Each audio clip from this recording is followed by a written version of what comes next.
right, today we're going to discuss the operation of a John Deere 310J. It's a full-size tractor loader backhoe. So let me step up here and we'll go through the operation. You can come up with me and take a look yourself. But as far as operation goes, it's pretty simple. We'll start off with ignition here. And again, I won't do this until after we get going so you can hear me talk. But we have our ignition here, so that'll be a first step, is we want to turn this key all the way to the right to start the engine. And then on these models here, they have a safety feature where every time the machine is shut off, the parking brake engages. So whenever you go to start the machine, the first step after starting it is you have to come to the parking brake and you have to depress that button all the way in. That'll release the parking brake.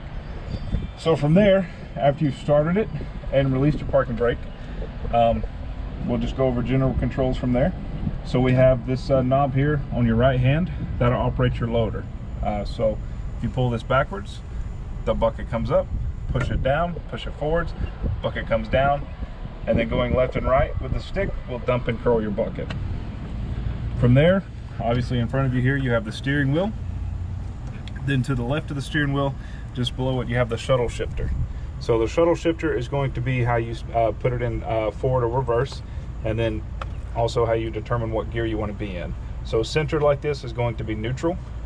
Push forward, that'll be forward drive. Pull it backwards, that'll be reverse. And then again, by twisting it, you can decide what gear you want to be in. So you have first, second, third, and fourth. Okay. Some people know, some people don't. But first gear is where your power and your torque is going to be. Fourth gear is where your speed is going to be. So in fourth gear, you'll be fast as far as going to and from, but you won't have any power. First gear, you'll be slow, but you'll have the most power in first or second gear. From there, back to this side over here. This knob right here, this turn dial, will be throttle for your backhoe. So obviously, when you're going in the forward position, your throttle is going to be your foot pedal. But when you're doing your backhoe operations, you're going to use this turn dial for your throttle. You do have a four-wheel drive on and off switch here to the lower left.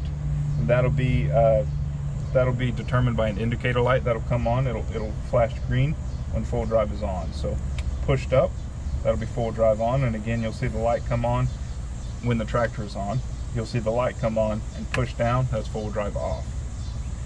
This switch here is just lights for your rear backhoe, and you do also have lights for the front, just up here, just behind your steering wheel.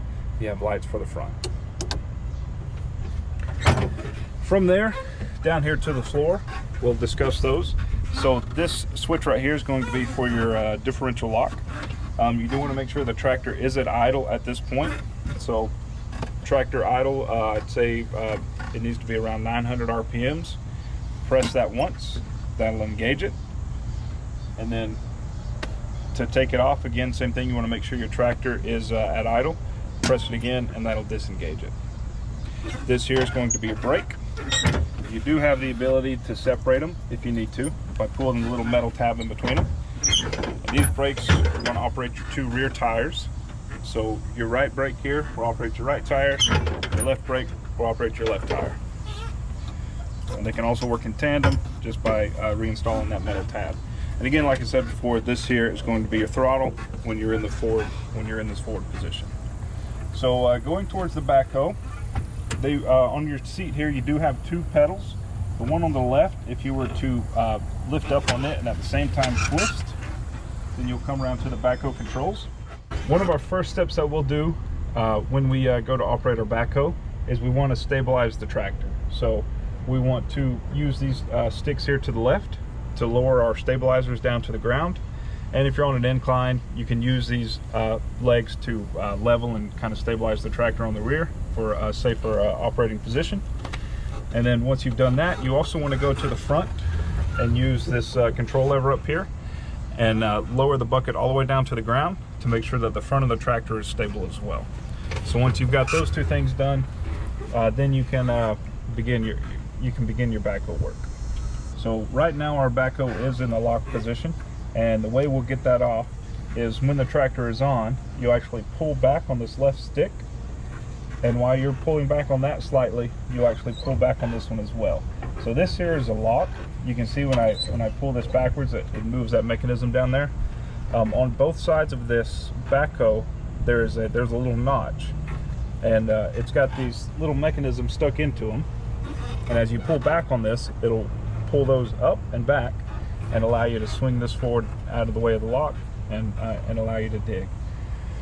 So from there, once you've got it unlocked, your two sticks here are going to be your primary boom functions. So this one here is going to operate your primary boom, which will be this large part right here in front of me. So if you push this forward, this boom goes down. If you pull it backwards, this boom comes up. Left and right with the stick is going to control the left and right rotation of this backhoe boom. The stick here on my right is going to operate what they call the dipper stick. It'll be the smaller stick further away attached to the bucket. So again, kind of the same thing. If you push this forward, that stick goes out. If you pull this backwards, that stick comes in. And left and right with this lever, with this stick, is going to be the dumping and curling of the backhoe bucket.